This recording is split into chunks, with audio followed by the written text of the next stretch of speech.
ഇന്നത്തെ വീഡിയോ തുടങ്ങുന്നതിന് മുൻപേ എനിക്ക് നിങ്ങളോടൊരു സംശയം ചോദിക്കാനുണ്ട്. സംശയം വേറൊന്നുമല്ല, നമ്മുടെയൊക്കെ തലയിൽ കട്ടിയുള്ളൊരു സാധനം കൊണ്ട് അടി കൊണ്ട് തല പൊട്ടിയെന്ന് വിചാരിക്കുക. ഈ മുറിവ് ഉണങ്ങാൻ എത്ര ദിവസം എടുക്കും? അത് സ്റ്റിച്ച് ഉണ്ടെന്ന് വിചാരിക്കുക, അതുപോലെ തലയിൽ വലിയ കെട്ട് കെട്ടേണ്ടി വന്നെന്ന് വിചാരിക്കുക. ഈ മുറിവ് ഉണങ്ങാൻ എത്ര ദിവസം വേണ്ടി വരും? എനിക്ക് അറിയാത്തതുകൊണ്ട് ഞാൻ ചോദിക്കുകയാണ്. ഇത് എന്തുകൊണ്ട് ഞാൻ ചോദിക്കുന്നു എന്നുള്ളത് നിങ്ങൾക്ക് വഴിയേ മനസ്സിലാവും.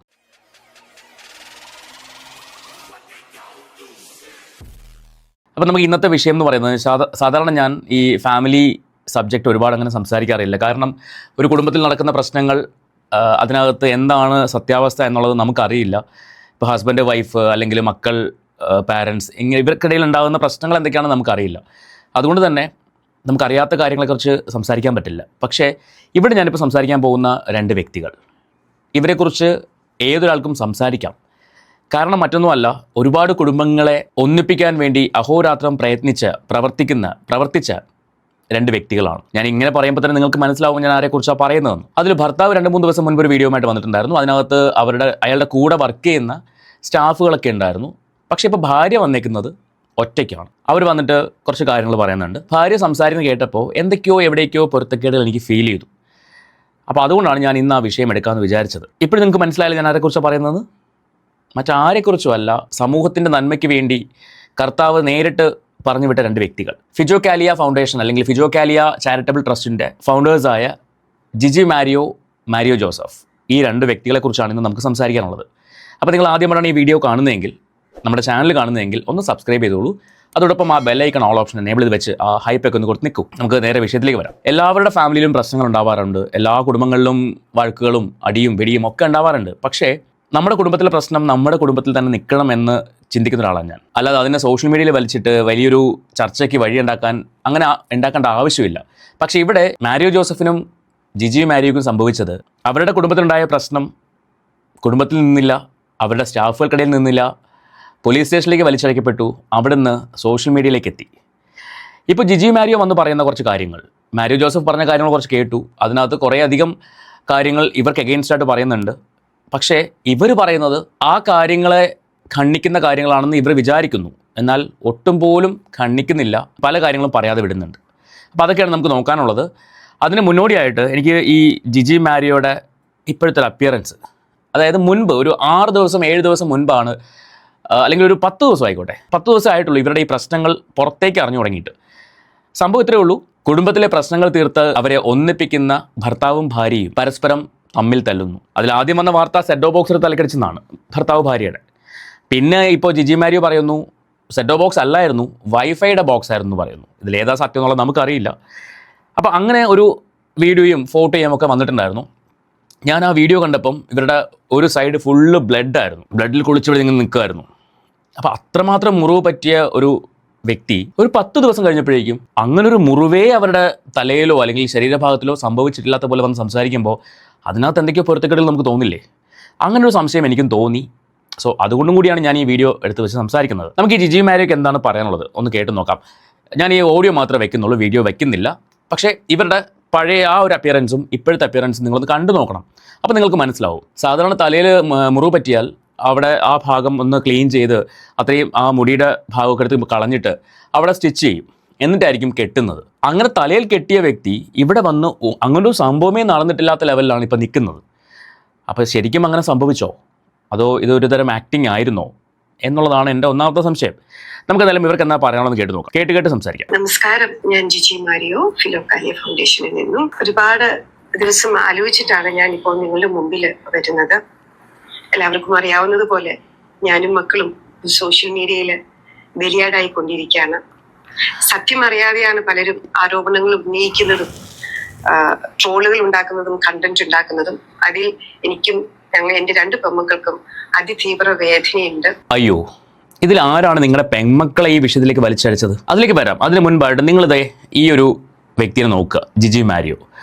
ഇവരെ കാണുമ്പോൾ, ഞാൻ ആ ഫോട്ടോ വെക്കാട്ടോ, ഇവരെ കാണുമ്പോൾ ഇവരുടെ തലയിലോ അല്ലെങ്കിൽ എവിടെയെങ്കിലും എന്തെങ്കിലും പരിക്ക് പറ്റിയതായിട്ട് നിങ്ങൾക്ക് തോന്നുന്നുണ്ടോ? ഈ സംഭവം നടക്കുന്ന 10 ദിവസം, ഞാൻ മാക്സിമം ടൈമാണ് പറയുന്നത്, 10 ദിവസം കൊണ്ട് ഒരാളുടെ തലയിൽ പരിക്ക് പറ്റിയാൽ അത് കെട്ടടിക്കുന്ന ലെവലിലേക്ക് മാറുമോ? എനിക്കറിയില്ല. അതും വലിയ പരിക്കെന്നാണ് പറയുന്നത്. മാരകമായ പരിക്ക് പറ്റിയെന്നാണ് പറയുന്നത്, മാരകമായി മർദ്ദിച്ചു എന്നാണ് പറയുന്നത്. അങ്ങനെ ഒരു വ്യക്തിക്ക് തലയിൽ യാതൊരു വ്യത്യാസവുമില്ലാതെ ഇപ്പോൾ പുറകിലായിക്കോട്ടെ എന്നാൽ പോലും ഈ പറയുന്ന സ്റ്റിച്ച് ഇടണമെങ്കിൽ മുടി എടുക്കാണ്ട് സ്റ്റിച്ച് ഇടില്ല, ഏത് ഹോസ്പിറ്റലായാലും. പക്ഷെ ഇവർ പറയുന്നത് സ്റ്റിച്ച് ഇട്ടപ്പോൾ മുടി എടുക്കാതെ സ്റ്റിച്ച് ഇട്ടു എന്നാണ് പറയുന്നത്. ഇനി കെട്ട് കണ്ട് തലയിൽ കെട്ടിയ കെട്ട് കണ്ടു കഴിഞ്ഞാൽ തലയോട്ടി പിളർന്നു പോയതായിട്ടൊക്കെ നമുക്ക് തോന്നും. പക്ഷെ ഇവിടെ കൂളായിട്ട് വന്ന് നിൽക്കുന്നു. സ്വന്തം കുടുംബത്തിൽ യാതൊരു സ്വരച്ചേർച്ചയും ഇല്ലാതിരിക്കുന്ന സമയത്തും മറ്റുള്ളവരുടെ കുടുംബത്തിൽ പോയിട്ട് അവരുടെ സൗഖ്യത്തിന് വേണ്ടി അല്ലെങ്കിൽ അവരുടെ കുടുംബത്തെ ഒന്നിപ്പിക്കാൻ വേണ്ടി പ്രവർത്തിച്ച ആൾക്കാർ, അവനവൻ്റെ വീട്ടിലെ പ്രശ്നങ്ങൾ തീർക്കാൻ അവർക്ക് സമയമില്ല, അല്ലെങ്കിൽ അതിന് പറ്റുന്നില്ല, അതിനുള്ള കഴിവില്ല. അങ്ങനെ ഇരിക്കെ മറ്റുള്ള കുടുംബങ്ങളിൽ പോയിട്ട് അല്ലെങ്കിൽ മറ്റുള്ള ആൾക്കാരെ കണ്ടിട്ട് അവരുടെ പ്രശ്നങ്ങൾ തീർക്കാൻ വേണ്ടി നടക്കുന്ന ഒരു കൂട്ടം ഇതുപോലുള്ള സോ കോൾഡ് കൗൺസിലേഴ്സ്. ഇനി രണ്ടാമത്തെ വിഷയം, ഫിലോകാലിയ ഫൗണ്ടേഷൻ അല്ലെങ്കിൽ ഫിലോകാലിയ ട്രസ്റ്റ്. ഞാൻ ചോദിച്ചോട്ടെ, ഈ ചാരിറ്റബിൾ ട്രസ്റ്റ്, ഈ ട്രസ്റ്റുകളുടെയൊക്കെ ആവശ്യം എന്താണ്? ഞാൻ കഴിഞ്ഞൊരു വീഡിയോയിൽ പറഞ്ഞിട്ടുണ്ടായിരുന്നു, നമുക്ക് എന്തെങ്കിലും ആരെങ്കിലും സഹായിക്കണം എന്ന ആഗ്രഹമുണ്ടെങ്കിൽ നമുക്ക് നേരിട്ട് ചെയ്തൂടെ? ചിലപ്പോൾ നമുക്ക് ചെയ്യാൻ പറ്റുന്ന ചെറിയ സഹായമായിരിക്കും, ചിലപ്പോൾ ഒരു 50 രൂപയുടെ സഹായമായിരിക്കും. മതിയെന്നേ. എന്തിനാണ് ഇത്തരക്കാരെ വളർത്തുന്നത്? ഏറ്റവും കൂടുതൽ ആൾക്കാർ ഈ ചാരിറ്റബിൾ ട്രസ്റ്റിലേക്ക് ഫണ്ട് അയക്കുന്നത്, അതായത് വിദേശ രാജ്യങ്ങളിൽ പോയിട്ട് പണിയെടുത്ത് കഷ്ടപ്പെട്ട് വയറ് വിശന്നിരുന്നു കൊണ്ട് പണിയെടുത്തിട്ട് അവനവൻ്റെ വീട്ടിൽ കൊടുക്കേണ്ട കാശ് പോലും ഇതുപോലുള്ള പാവങ്ങളെ സഹായിക്കാൻ വേണ്ടി എന്നും പറഞ്ഞിട്ട് ഇവരൊക്കെ തുടങ്ങുന്ന ട്രസ്റ്റുകളിലേക്ക് അയക്കും. ഇവരെന്താ ചെയ്യുന്നത്? അവിടെ ഇവിടെയൊക്കെ കുറേയൊക്കെ കാര്യങ്ങൾ ചെയ്തിട്ട് ബാക്കി അങ്ങോട്ട് അടിച്ചു പൊളിക്കും. ഇതാണ് നടക്കുന്നത്. എന്നാൽ നല്ല രീതിയിൽ ചാരിറ്റി ചെയ്യുന്ന ആൾക്കാരുണ്ട്, ഇല്ലെന്ന് പറയുന്നില്ല. പക്ഷേ ഇത്തരത്തിൽ ഉടായ്പകൾ കാണിച്ച് ജീവിക്കുന്ന കുറേ ടീമുകൾ. ഈ ഫിലോകാലിയ ഫൗണ്ടേഷൻ ഇവർ പറയുന്ന പ്രകാരം 2019 സ്റ്റാർട്ട് ചെയ്യുന്നതെന്ന് പറയുന്നു. ഞാൻ ഇവരെക്കുറിച്ച് ആദ്യമായിട്ട് കേൾക്കുന്നത് നെയ്യാറ്റിൻകര, ട്രിവാൻഡ്രത്ത് നെയ്യാറ്റിൻകര എന്ന് പറയുന്ന സ്ഥലത്ത് ഒരു അച്ഛനും അമ്മയും തീ കൊളുത്തി ആത്മഹത്യ ചെയ്തിട്ടുണ്ടായിരുന്നു. 2 ആൺമക്കളുണ്ട്. അച്ഛൻ്റെ അമ്മയുടെയും ശരീരം മറവ് ചെയ്യാൻ വേണ്ടി കുഴി വെട്ടിയ 2 ആൺമക്കൾ. അവർക്ക് വീട് വെച്ച് കൊടുക്കാൻ വേണ്ടി അവതരിച്ച 2 വ്യക്തികൾ. അതാണ് ഫിലോകാലിയ എന്ന് പറയുന്ന പേര് ഞാൻ ആദ്യമായിട്ട് കേൾക്കുന്നത് അവിടെയാണ്. ഇതിന് മുൻപ് ഇവർക്ക് എന്തൊക്കെയോ പ്രവർത്തനങ്ങൾ ഉണ്ടായിരുന്നു, ഇവർ വിദേശത്ത് പ്രോഗ്രാം ചെയ്യാൻ പോകുന്നു എന്നൊക്കെ ഇവർ പറയുന്നുണ്ട്. ഈ 4 വർഷമായി ആയിട്ടേ ഉള്ളൂ, അല്ലെങ്കിൽ 2019, ഇപ്പോൾ 6 വർഷമേ ആയിട്ടുള്ളൂ ഈ ഒരു ട്രസ്റ്റായിട്ട് അല്ലെങ്കിൽ ചാരിറ്റബിൾ ഫൗണ്ടേഷനായിട്ട് ഇവർ സ്റ്റാർട്ട് ചെയ്തിട്ടെന്ന് പറയുന്നുണ്ട്. അതിന് മുൻപ് ഒരുപാട് പ്രോഗ്രാമുകൾ ചെയ്യുന്നുണ്ട്, മറ്റ് ആൾക്കാരെ കൗൺസിലിംഗ് നടത്തുന്നുണ്ട്, അതിനൊക്കെ ഇവർക്ക് വരുമാനം ഉണ്ടെന്നൊക്കെ പറയുന്നുണ്ട്. ഇവരൊരു നേഴ്സ് ആയിരുന്നെന്നും പറയും. ഇവിടെ ശരിക്കും സംഭവിച്ചൊരു കാര്യം ഇത്രയേ ഉള്ളൂ, പൈസ കൂടിയപ്പോൾ അതിന് അവകാശികൾ കൂടിയപ്പോൾ ഒരാൾ വാശി പിടിക്കുന്നു, എനിക്കിതിലെല്ലാം അവകാശം വേണമെന്ന് വാശി പിടിക്കുന്നു. അതിനെ ചൊല്ലിയുണ്ടായ തർക്കം അത് അവസാനം സോഷ്യൽ മീഡിയയിലേക്ക് എടുത്തിട്ട് അങ്ങോട്ട് അലക്കാൻ തുടങ്ങി. ഇതിനകത്ത് കുട്ടികളെ വലിച്ചിട്ടത് ആരാണ്? ജനങ്ങളാണോ? സൊസൈറ്റിയാണോ? ഒന്നുമല്ല, നിങ്ങൾ തന്നെയാണ്.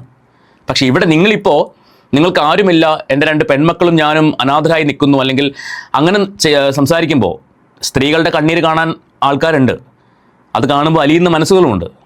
ആ മനസ്സുകളുടെ അലിവ് കിട്ടാൻ വേണ്ടിയാണ് നിങ്ങൾ ചെയ്യുന്നതെങ്കിൽ ഈ വീഡിയോ മുഴുവൻ കാണുന്ന ഒരാൾ പോലും നിങ്ങളെ സപ്പോർട്ട് ചെയ്തിട്ടില്ല. ഇതിനകത്ത് കുറേ ഭാഗത്ത് നിങ്ങൾ പറയാതെ പറഞ്ഞു പോകുന്ന കുറേ കള്ളങ്ങളുമുണ്ട്. പലരും ആവശ്യപ്പെട്ടു, സത്യം നിങ്ങളുടെ ഭാഗത്താണ് എങ്കിൽ എന്തിനു ഭയപ്പെടണം, സമൂഹത്തിന്റെ മുമ്പിൽ വന്ന് തുറന്നു പറയണമെന്ന്. പക്ഷെ ഞാൻ അപ്പോഴും മടിച്ചു. കാരണം ആരെയും കുറ്റവാളിയാക്കാനോ അല്ലെങ്കിൽ അപമാനിക്കാനോ ഉള്ളൊരു മനസ്സ് എനിക്ക് വരാത്തത് കൊണ്ടാണ് ഞാൻ ഇത്രയും ദിവസങ്ങൾ മൗനം പാലിച്ചത്. എനിക്കത് തോന്നുന്നില്ല. നിങ്ങൾ ഇത്രയും ദിവസം മൗനം പാലിച്ചത് ഈ മാരിയോ ജോസഫിന്റെ വീഡിയോ വരാൻ വേണ്ടി നിങ്ങൾ കാത്തിരുന്നു. പുള്ളിക്ക് എന്തൊക്കെയാണ് പറയാനുള്ളത് നിങ്ങൾക്ക് അറിയണമായിരുന്നു. അയാളത് വന്ന് പറഞ്ഞു, അത് കേട്ട് കഴിഞ്ഞു. അപ്പോൾ അതിൽ നിന്ന് എടുക്കേണ്ട പോയിന്റുകൾ എടുത്തു, നിങ്ങൾക്ക് ആഡ് ചെയ്യേണ്ട കാര്യങ്ങൾ നിങ്ങൾ ആഡ് ചെയ്തു, സംസാരിക്കാൻ വേണ്ടിയുള്ള സമയം അതാണ് നിങ്ങൾ എടുത്തത്. അതല്ലാതെ ആരെയും കുറ്റവാളികളാക്കണ്ട എന്ന് വിചാരിച്ചിട്ടാണെങ്കിൽ നിങ്ങൾ ഇപ്പോഴും ഈ വീഡിയോ ചെയ്യില്ലായിരുന്നു. അപ്പോൾ പറയുന്നത് എൻ്റെ ഭാഗം എനിക്ക് ക്ലിയർ ചെയ്യണ്ടേ? ആ ക്ലിയർ ചെയ്യേണ്ടത് എപ്പോഴായിരുന്നു? നിങ്ങൾ നേരത്തെ വന്ന് നിങ്ങളുടെ ഭാഗം ക്ലിയർ ചെയ്യണമായിരുന്നു. അല്ലാതെ അയാളുടെ വീഡിയോ വന്നതിന് ശേഷം ഇനി എനിക്ക് പറയാനുള്ളത് ഞാൻ പറയാം. അവിടെ കുറച്ച് സെൻറ്റിമെൻറ്റ്സും കുറച്ച് അമ്മ സ്നേഹമൊക്കെ ഇറക്കി കഴിഞ്ഞാൽ വിശ്വസിക്കാൻ ജനങ്ങൾ അത്ര മണ്ടരല്ല. അത് മനസ്സിലാക്കുക. ആ മൗനം കൂടുതൽ കാര്യങ്ങൾ വഷളത്തരത്തിലേക്ക് കൊണ്ടുപോകുന്നതല്ലാതെ യാതൊരുവിധ പ്രതിവിധിയും തരുന്നില്ല എന്ന് മനസ്സിലാക്കിയപ്പോഴാണ് ഞാൻ ചില ഭാഗങ്ങൾ എനിക്ക് വ്യക്തമാക്കേണ്ടതുണ്ട് എന്ന് ഞാൻ മനസ്സിലാക്കിയതും നിങ്ങളുടെ മുമ്പിൽ വരുന്നതും. എന്നെ വല്ലാതെ അങ്ങ് മുദ്ര കുത്തുന്നു, ചാപ്പുകുത്തുകയാണ്. ഒരുപാട് പേരുകൾ അവരെന്നെ വിളിക്കുന്നു. ഞാൻ കേട്ടിട്ടോ കണ്ടിട്ടോ പോലും ഇല്ലാത്ത മനുഷ്യര് എന്നെ നോക്കി ആർത്തട്ടഹസിക്കുന്നു. ഭയങ്കര സങ്കടം തോന്നി. അതങ്ങനെയാണ്. സോഷ്യൽ മീഡിയയിലേക്ക് നമ്മളൊരു കാര്യം വലിച്ചിടുമ്പോൾ അവിടെ നമുക്കറിയാത്ത, നമ്മൾ കണ്ടിട്ട് പോലും ഇല്ലാത്ത, നമ്മൾ സംസാരിച്ചിട്ട് പോലും ഇല്ലാത്ത ആൾക്കാർ വന്ന് കുറ്റപ്പെടുത്തും, വിമർശിക്കും, ചീത്ത പറയും. കേൾക്കാൻ നമ്മൾ ബാധ്യസ്ഥരാണ്. അല്ലെങ്കിൽ കുടുംബ വിഷയങ്ങൾ സോഷ്യൽ മീഡിയയിലേക്ക് വലിച്ചിടാതിരിക്കുക. എല്ലാവരെയും ഉപദേശിക്കുന്ന നിങ്ങൾക്ക് അതിൻ്റെ ആഫ്റ്റർ എഫക്റ്റ് എന്തായിരിക്കും എന്ന് അറിയില്ലായിരുന്നോ? നാട്ടുകാരെ മുഴുവൻ ഉപദേശിക്കാൻ ഇറങ്ങുന്ന നിങ്ങൾക്ക് നമ്മുടെ ലൈഫിൽ ഒരു പ്രശ്നം വരുമ്പോൾ അത് എങ്ങനെ സോൾവ് ചെയ്യണമെന്ന് അറിയത്തില്ല. അതാണ് നിങ്ങളുടെ പരാജയം. അവിടെയാണ് നിങ്ങൾ പരാജയപ്പെട്ടത്. അതിനെ ജനങ്ങൾക്കിടയിലേക്ക് നിങ്ങൾ വലിച്ചിട്ടു, അറിഞ്ഞോ അറിയാതെയോ. അതിനകത്ത് നിങ്ങളുടെ മക്കളെ കൂടി നിങ്ങൾ ഉൾപ്പെടുത്തി. അപ്പോൾ സ്വന്തം കുടുംബത്തിലെ പ്രശ്നങ്ങൾ സോൾവ് ചെയ്യാൻ പറ്റാത്ത നിങ്ങളാണ് നാട് നന്നാക്കാൻ വേണ്ടി ഇറങ്ങിയത്. ബാക്കി കേൾക്കാം. ജനുവരി 30 2019 ശരിക്കും പറഞ്ഞ ഈ ഫിലോകാലിയ ചാരിറ്റബിൾ ട്രസ്റ്റ് എന്ന ഒരു ട്രസ്റ്റ് ആക്ടില് ഒരു പ്രസ്ഥാനം രൂപപ്പെടുന്നത്. പക്ഷേ ഒരു 2 വർഷത്തോളം, ഏകദേശം 2 വർഷത്തോളം അതിന്റെ പ്രവർത്തനങ്ങളൊന്നും ഉണ്ടായിരുന്നില്ല. 2021 ജൂലൈ മാസത്തിലാണ് നമ്മുടെ ഉമ്മൻചാണ്ടി സാറ് വന്ന് ഈ ഒരു ഓഫീസ്, ഇപ്പോൾ ഞാൻ നിൽക്കുന്ന ഓഫീസ് ഇനോഗ്രേഷൻ ചെയ്ത് നമ്മുടെ പ്രവർത്തനങ്ങൾ ആരംഭിക്കുന്നത്. ഇപ്പൊ അങ്ങനെ നോക്കുമ്പോൾ ഏകദേശം 4 വർഷമേ ആയിട്ടുള്ളൂ. 2019 ഇപ്പൊ 2025 4 വർഷമായിട്ടുള്ളൂ. 6 വർഷമായില്ലേ? എന്തെങ്കിലും ആവട്ടെ. 200ഓളം വീടുകളാണ് കേരളത്തിന്റെ പല ഭാഗങ്ങളിലായിട്ട് ഫിലോകാലിയ ചാരിറ്റബിൾ ട്രസ്റ്റിന് വെച്ചു കൊടുക്കാൻ കഴിഞ്ഞത്. അതുകൂടാതെ കോടികളുടെ രൂപയ്ക്ക് മരുന്ന് വിതരണവും എഡ്യൂക്കേഷൻ ഹെൽപ്പും വെഡിങ് ഹെൽപ്പും ചികിത്സാ സഹായവും ഒക്കെ ആയിട്ട് ഒരുപാട് നന്മ പ്രവൃത്തികൾ ഞങ്ങൾക്ക് ചെയ്യുവാൻ കഴിഞ്ഞിട്ടുണ്ട്. നല്ല കാര്യം. പക്ഷേ ഈ ഫണ്ടുകൾ എവിടുന്ന് വന്നു? നിങ്ങൾ അധ്വാനിച്ചുണ്ടാക്കിയ കാശാണോ? അല്ല. പാവപ്പെട്ട ജനങ്ങൾ അവരുടെ മുണ്ടുമുറുക്കി ഉണ്ടാക്കിയ അധ്വാനം, അതിൽ നിന്ന് വന്ന വരുമാനം, ആ കാശിൻ്റെ ഒരു ഭാഗം നിങ്ങൾക്ക് തന്നു. നിങ്ങൾക്കെന്നല്ല, ഈ ട്രസ്റ്റിലേക്ക് തന്നു. അത് കോടികളായപ്പോൾ ഒരുപാട് നല്ല കാര്യങ്ങൾ നിങ്ങൾ ചെയ്തു. ഈ വീടുകൾ വെച്ച് കൊടുത്തു എന്ന് പറയുന്നു, മെഡിസിൻസ് കൊടുത്തു, ഒക്കെ നല്ല കാര്യങ്ങളാണ്. പക്ഷേ അതിലുപരി വരുമാനം അതിൽ കവിയുമ്പോൾ ഉണ്ടാകുന്ന ഒരുതരം ചുരുക്കമുണ്ടല്ലോ, അതിൽ നിന്നുണ്ടായ പ്രശ്നങ്ങളാണ് നിങ്ങളുടെ ഫാമിലിക്ക് ഉണ്ടായതെന്നാണ് ഞാൻ നിങ്ങളുടെ എൻ്റയർ വീഡിയോ കണ്ടപ്പോൾ എനിക്ക് ഫീൽ ചെയ്ത കാര്യം. ഇതിനകത്ത് മാരിയോ ജോസഫ് ആരോപിക്കുന്ന ഒരു പ്രശ്നമുണ്ട്, ഒരു കാര്യമുണ്ട്. ഈ മാരിയോ ജോസഫിന്റെ പഴയ പേര് സുലൈമാൻ എന്നായിരുന്നു. ആ വ്യക്തി ആരോപിക്കുന്ന ഒരു കാര്യം, ഇവർ തികഞ്ഞ മദ്യപാനിയാണ്, ഈ ജിജി മാരിയോ തികഞ്ഞ മദ്യപാനിയാണ് എന്നാണ് ആരോപിക്കുന്നത്. പക്ഷേ ആ വിഷയത്തെക്കുറിച്ച് ജിജി മാരിയോയ്ക്ക് ഒന്നും പറയാനില്ല.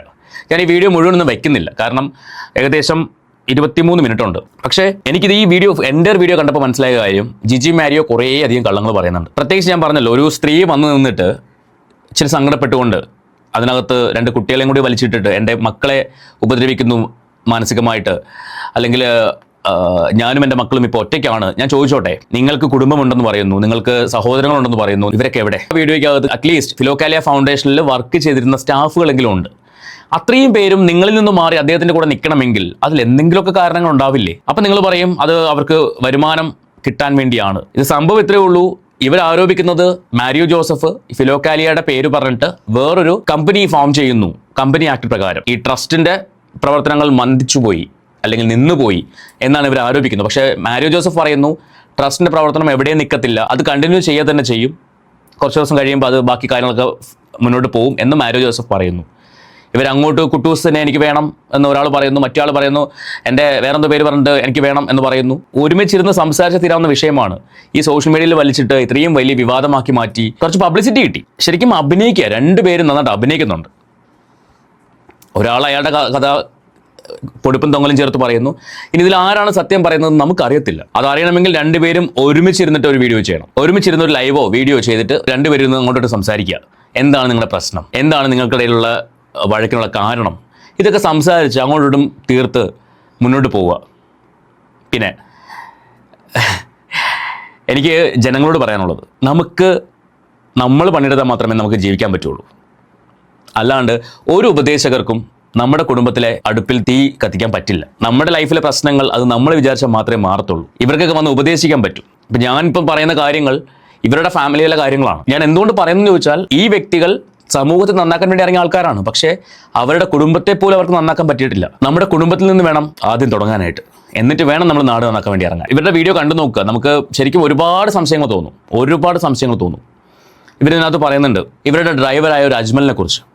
അജ്മലിൻ്റെ പേര് ഇവർ പറയുന്നു അജ്മൽ എന്ന് പറയുന്നു. പക്ഷേ അജ്മലിൻ്റെ പേര് മാറ്റി മാമോദിസ മുങ്ങി അജ്മൽ സാംസൺ ആയിട്ട് പേര് മാറ്റിയിട്ടുണ്ടായിരുന്നു. സുലൈമാൻ ആയിരുന്ന വ്യക്തി മാരിയോ ജോസഫ് ആയപ്പോൾ ഇവരുടെ നാവിൽ മാരിയോ അല്ലെങ്കിൽ മാരിയോ ജോസഫ് എന്ന് വരുന്നുണ്ട്. അതേസമയം അജ്മൽ സാംസൺ ആയപ്പോൾ ഇവർക്ക് സാംസൺ എന്നുള്ള പേര് വരുന്നില്ല, പകരം അജ്മൽ എന്നേ വരുന്നുള്ളൂ. അത് കേൾക്കുമ്പോൾ തന്നെ നമുക്ക് ചിന്തിക്കാം ഇവരുടെ ഇൻറ്റൻഷൻ എന്താണ്. ക്രിസ്ത്യാനികളായിട്ടുള്ള ആൾക്കാർ ഈ അജ്മലിനെ വെറുക്കണം, അജ്മൽ എന്ന് കേൾക്കുമ്പോൾ എന്തുകൊണ്ട് സുലൈമാൻ എന്ന് പറയുന്നില്ല? അപ്പോൾ ഇങ്ങനെ കുറേ കാര്യങ്ങളുണ്ട് ഇവരുടെ വീഡിയോയ്ക്കകത്ത്.